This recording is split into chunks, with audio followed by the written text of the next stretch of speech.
Good morning, sir. Doris Bigornia po from ABS-CBN. Isa lang question ako. Ano?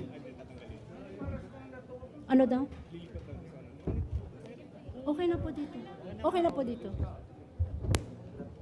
And then, Sir, about overseas, no, before I forget, rather, magtatayo ako ng bangko, overseas bank lang para sa inyong workers. Indio talaga. Kami ang magbigay ng kapital, pero para diretso na. Pati inyo ang bangko. Para madali. Yes, you are from, ABS-CBN po, si Doris Bigornia po. akala ko sa Lebanon. Maraming maganda sa Lebanon. Doris Bigornia. Sir, Yes, ma'am. Sir, tatanungin ko lang po sa nangyayari po ngayon sa Holo, nalagasan po kayo ng 15. Meron po ba kayong point na naiisip niyo na mag-declare ng state of emergency doon? No. No, it's just a punitive police action by the security forces of the government. The magnitude of the trouble there does not warrant anything except the industry of the AFP and PNP. Pagod lang yan. And we do not, at some point in time, I have to ask everybody there, including Noor Miswari. We talked last night doon ako sa opisina, and I suggested to Noor Miswari about his problem that there is a pending warrant for his arrest.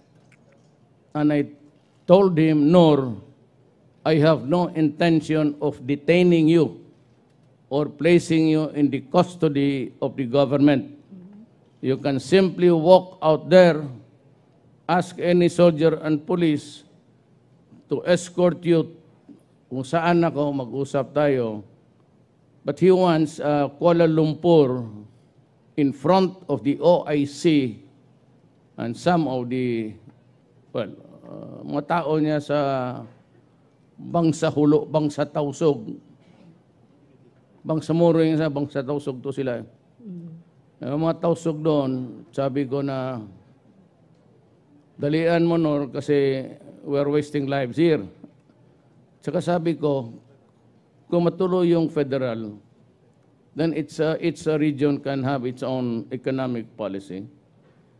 For as long as it is not really, sabi ko, ibalik na lang natin yung barter trade. Nung panahon na yung walang rebelde and everybody was busy making a living. So sabi ko, ibalik na lang natin yung lahat ng anong gusto ninyo. In a way, it's federal. It's up to you to earn or not earn for your region. But kung ganon, historically, yung barter trade was there before any government was set up here in Mindanao. And therefore, logic would say that kung ibalik mo yung historical livelihood nila, barter trade, it might help promote peace in the island of Mindanao. Okay, sir. Sir, good morning po. Yes. Joseph Morong, sir, sa GMA7. Just a follow-up on Chairman Noor. Sir, amenable po ba kayo na makipagkita kay Chairman Noor sa Kuala Lumpur as he proposed? Chairman Miswari? Apo. Yes. I said I can go to him, I can go to Hulo if he wants.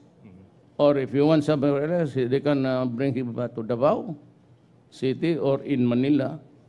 He can be my guest in Malacanang, in the People's Palace. And we can talk there for a while. Dalawa mo yung kwarto sa bahay na, ang tawag niya ngayon, pagbabago. Wala man yan, di pintura. Wala, nagbago dyan, natulog lang. There are 2 rooms there. You can have the other room is available for them.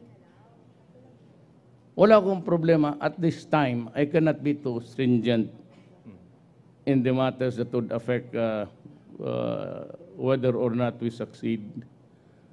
Kasi the most important thing really is that there is a dialogue going on. Kasi it has saved us a lot of money now that a bit quiet in Mindanao. So, habulin natin yan para yung pera pang away, bigyan na natin sa mga tao para hanap buhay. Sir, clarification lang. Because there is a prevailing warrant of arrest, nasa kapangyarihan po ba natin to ask it to be lifted? Sa ako? Apo. Or are you asking it to be Ako man lifted? ang hepe ng polis pati military. Sabihin ko lang ulit yung galawin. So, sir, technically, we're lifting the warrant of arrest? Well, there's a warrant for his arrest. All I have to do is do not implement it against him. Okay. Because if you arrest Miswari and you place him under the custody of the police dyan sa krami and he dies, for whatever reason, conformism na tayo. Then there's gonna be conflagration of mahirapan na tayo He's the only known leader who has the influence and the stature. Nobody else stands there. Well, dito sa kabila, there's Murad and there's Jafar and there's the Central Committee of the Bangsamoro. Sir, thank you very much. MNLF. Thank you, sir. Good morning, sir. Laila Salaveria po from Philippine Daily Inquirer. Sir, according to the White House, President Obama expects to meet with you in Laos. What topics do you wish to discuss with him? And are I don't know. He could wish any topic at all. And I'm ready to talk to him. Sir, just to clarify, are you willing to meet with him in Laos? To talk to him? Apo. Of course. Sir, the U.S. wants to bring up the human rights issues with you. Are you willing to discuss that, and what do you intend Depends to what degree. You must, because they must understand the problem first before we talk about human rights. I would insist, listen to me. This is what the problem is. Then we can talk about human rights. No problem. Well, okay. Are there any other topics you might wish to bring up with the U.S. President? Well, at this time, I'm talking with China, and China wants to talk to me, Apo. bilateral.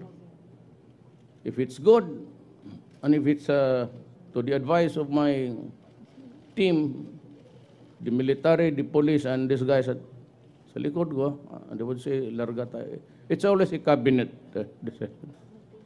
It's a cabinet decision. Okay na. Thank you, sir.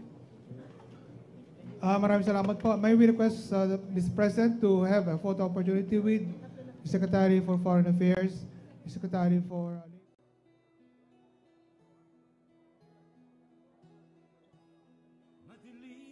Mga kababayan, ang Pangulo ng Pilipinas, Rodrigo Roa Duterte.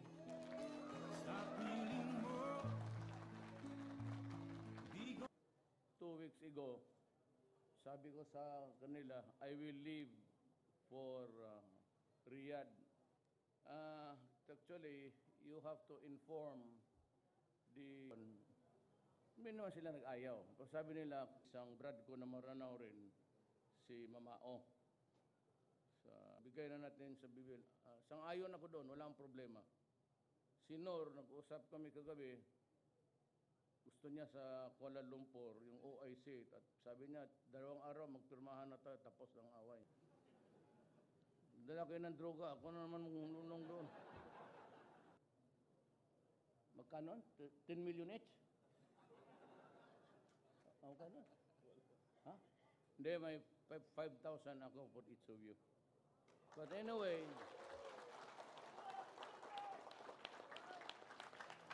stay long. I welcome you all. Assalamualaikum, my friend.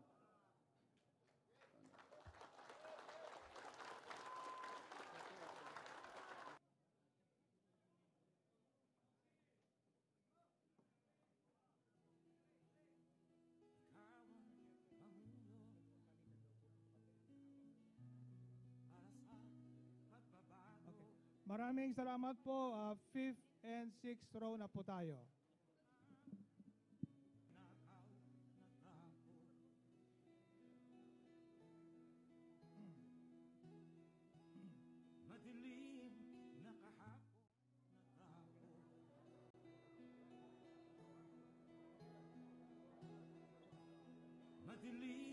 Mga kababayan, ang Pangulo ng Pilipinas, Rodrigo Roa Duterte.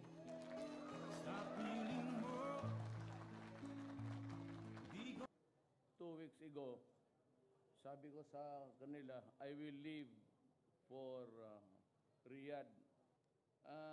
Actually, you have to inform the...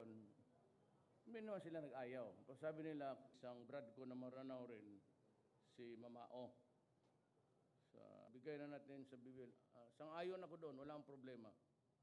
Si Nor, nag-usap kami kagabi, gusto niya sa Kuala Lumpur, yung OIC, at sabi niya, 2 araw magpirmahan na tayo, tapos ang away. Dala kayo ng droga, ako na naman lunong doon. Magkano? 10 million each? Magkano? Ha? Hindi, may 5,000 ako for each of you. But anyway,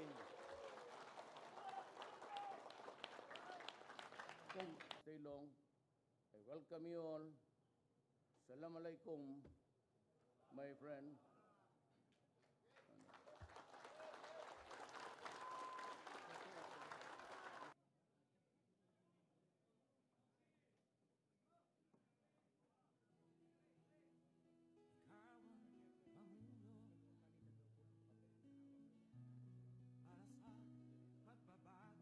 Maraming salamat po. 5th and 6th row na po tayo.